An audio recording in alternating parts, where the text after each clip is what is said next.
Okey, Assalamualaikum warahmatullahi wabarakatuh dan salam sejahtera. Kita live hari ini pukul 12. Okey, tengah hari.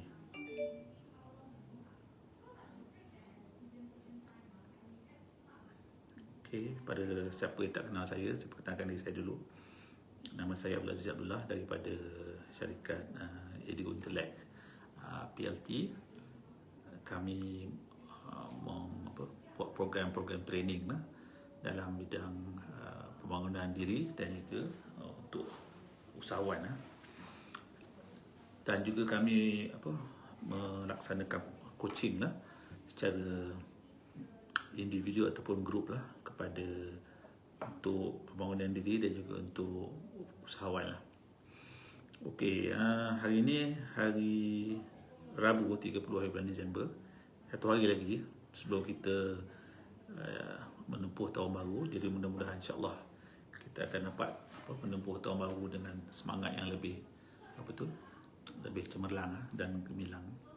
Okey, hari ini saya nak topik yang saya nak bincangkan hari ini macam saya sebut tadi dalam wall saya ialah jenis-jenis mendengar. Okey. Mendengar ni orang kata satu sifat yang semula jadi sebenarnya pada setiap orang. Tapi dalam mendengar ni kita ada beberapa kalau kita perhati perangai manusia ni kita boleh kategorikan ada beberapa jenis karakter seseorang dalam mendengar sesuatu perbicaraan tu. Kenapa saya nak cerita pasal topik mendengar ni? Okay, hari ni dengan situasi COVID-19 ni kan, orang banyak ada masalah. Okay? Orang banyak ada masalah. Kadang-kadang yang ada masalah tu orang yang dekat dengan kita. Kadang-kadang ahli keluarga kita, kadang-kadang kawan-kawan baik kita, kawan sekerja kita, kawan sekelas kita dan sebagainya. Jadi dalam situasi COVID ni ramai orang akan ada masalah, dan bila kita boleh menjadi pendengar yang baik, sedikit sebanyak masalah-masalah yang mereka hadapi itu kita boleh tolong bantulah. Jadi sebelum kita jadi pendengar yang baik ni, jadi kita harus tahu juga jenis-jenis mendengar ni.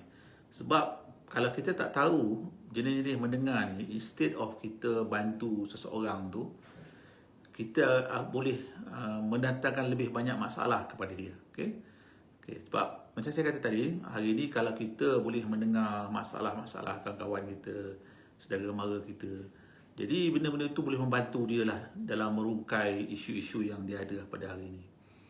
Okey, so apakah jenis-jenis mendengar? Okey, saya nak beritahu yang pertama ialah saya panggil orang yang mendengar. Orang yang mendengar tapi dia sebenarnya bukan saja tak mendengar, tapi dia kurang ajar bagi saya. Macam mana dia sebenarnya? Macam mana situasi tu? Situasi tu ialah apabila kita bercakap, kita tak sempat habis bercakap. Okey, dia dah terus potong cakap kita. Maknanya dia memang tak nak dengar apa yang kita cakap. Jadi situasi yang macam tu saya panggil situasi orang kurang ajar, kan? Jadi ramai hari ni orang yang perangai macam ni, kan? Dia kata dia nak dengar kita punya pendapat ataupun nak dengar masalah kita, tapi bila tak sampai habis kita bercakap, kita baru bercakap sikit, dia terus potong cakap kita ataupun dia terus bagi pendapat. Jadi situasi begini bagi saya ialah orang yang tak nak mendengar sebenarnya. Dia kata dia nak mendengar, tapi hakikatnya dia memang tak nak mendengar. Jadi kalau kita berdepan dengan orang macam ni, orang yang katanya nak mendengar, tapi sebenarnya dia dah potong cakap kita awal-awal, baik kita jangan bercakap langsung dengan dia. Sebab kalau kita bercakap terus dengan dia, kita akan jadi sakit hati. Jadi sifat orang macam ni biasanya adalah orang-orang yang jenis dia rasa dia lebih pandai daripada orang lain, dia rasa dia lebih bagus pada orang lain, dan dia tak mau dengar pendapat orang lain. Jadi orang macam ni seelok-eloknya kita janganlah minta pandangan dia ataupun berbincang dengan dia, sebab dia tak akan mendengar cakap kita. Jadi karakter macam ni kita nampak banyak dalam kita punya, kalau kita dalam syarikat kita, dalam organisasi kita, kan, kadang-kadang kita jumpa karakter-karakter yang macam ni. Jadi kita biarkan.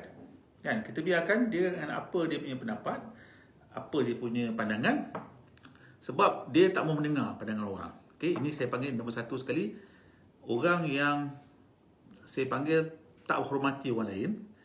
Dia kata dia nak mendengar, tapi sebenarnya dia tak mau mendengar. Okey, ini yang pertama, sifat yang pertama. Jadi saya minta kita kalau boleh, kita janganlah ada sifat ni dalam diri kita. Okey, kita janganlah ada sifat macam ni. Bila kita nak dengar, kita dengar dengan sempurna lah. Okey, yang kedua, sifat yang kedua, orang yang mendengar seolah-olah dia mendengar, tapi dia tak langsung pay attention, dia tak langsung fokus kepada apa yang kita bercakap. Nak tahu fokus tak fokus tu, apabila kita dah habis bercakap, dia sebenarnya tak tahu apa sebenarnya kita cakap. Bila kita tanya dia, apa pandangan, dia tak tahu. Jadi sebenarnya bila kita bercakap tu, sebenarnya macam seolah-olah macam kita bercakap, macam ada pepatah orang Melayu kata, cakap mencurah air ke daun keladi, kan? Jadi kita bercakap tapi dia tak dengar apa yang kita cakap. So kita berbuihlah bercakap, tapi dia tak kurang hajar lah. Orang macam orang yang pertama tadi, dia kurang hajar, terus potong cakap kita. Yang kedua ni, dia bagus. Dia bercakap macam kita, bila kita cakap macam dia dengar cakap kita, tapi sebenarnya dia tak dengar langsung. Kan? Dia tak pay attention dan dia tak fokus langsung dengan apa yang kita cakap. Ini pun tak bagus juga, kan? Nak tahu atau tidak orang tu mendengar atau tidak, bila kita tanya balik pada dia apa yang kita bercakap tu, dia dah lupa. Kan? Jadi sekarang ni, dalam situasi macam ni pun sama juga. Kita jangan, kalau kita nak bercakap dengan orang yang jenis macam ni, baik kita terus cakap. Sebab dia memang takkan pay attention dengan apa yang kita cakap. Dan dia memang tak boleh nak tolong selesaikan kalau kita ada masalah ke apa ke. Sebab dia sendiri tak faham, ataupun dia tak fokus langsung apa yang kita cakap.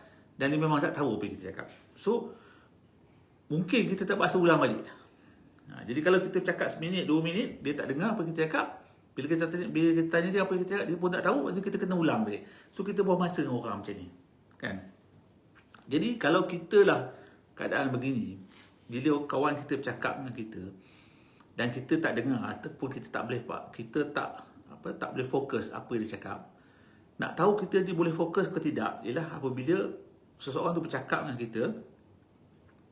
kita jangan fikir benda lain. Okey? Kita jangan fikir apa nak jawab kat dia lepas ni, kan? Ataupun apa soalan kita nak tanya dia lepas ni, jangan fikir. Kita hanya dengar, fokus saja apa dia cakap. Kan? Dan kalau boleh, bila dia bercakap, kita kita repeat balik. Apa yang dia cakap. Kan, bila dia habis bercakap, kita repeat balik. Oh, kamu cakap macam ni kan tadi kan. Okay, kamu kata masalah kamu macam ni kan. Kita macam kita confirmkan balik pada dia apa yang dia cakap tadi. Itu maksudnya. Jadi itulah dinamakan pendengar yang baik. Okey? Pendengar yang baik ni bila kita fokus apa yang dia cakap, kan? Dan kita tak fikir benda lain. Dalam dia bercakap tu kita fokus. Lepas tu kita pun tak fikir pasal benda lain apabila dia bercakap. Kita hanya tumpukan apa topik yang dia nak cakap tu, apa maksud dia ataupun apa masalah yang dia ada tu, kita fokuskan. Lepas tu bila dia habis bercakap, kita repeat balik. Bukan kita repeat semua sekali lah. Kita cuma repeat perkara-perkara pokok, perkara-perkara penting yang dia cakap.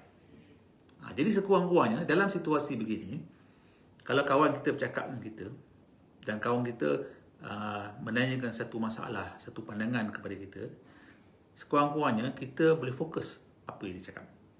Kan? Kita tahu. Dan apabila dia bercakap tu, kita tak terfikir jawapan dalam kepala kita. Kita dengar sampai habis apa dia cakap. Kan?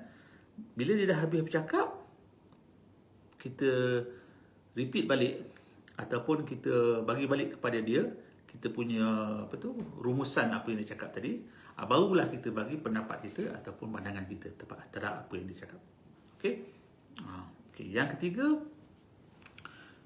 jenis mendengar ialah ini yang paling bagus sekali lah kalau kita boleh cuba amalkan dalam kita punya perbualan dengan rakan-rakan kita, especially rakan-rakan kita yang ada masalah, yang mengutarakan masalah kepada kita. Kalau boleh bila orang tu bercakap, kita letak diri kita macam dalam situasi apa yang dia rasa. Okay? Bukan, ini dinamakan empathy. Kan? Empathy ni maknanya kita letakkan situasi seolah-olah macam kita rasa apa yang dia rasa. Kan? Itu maksudnya.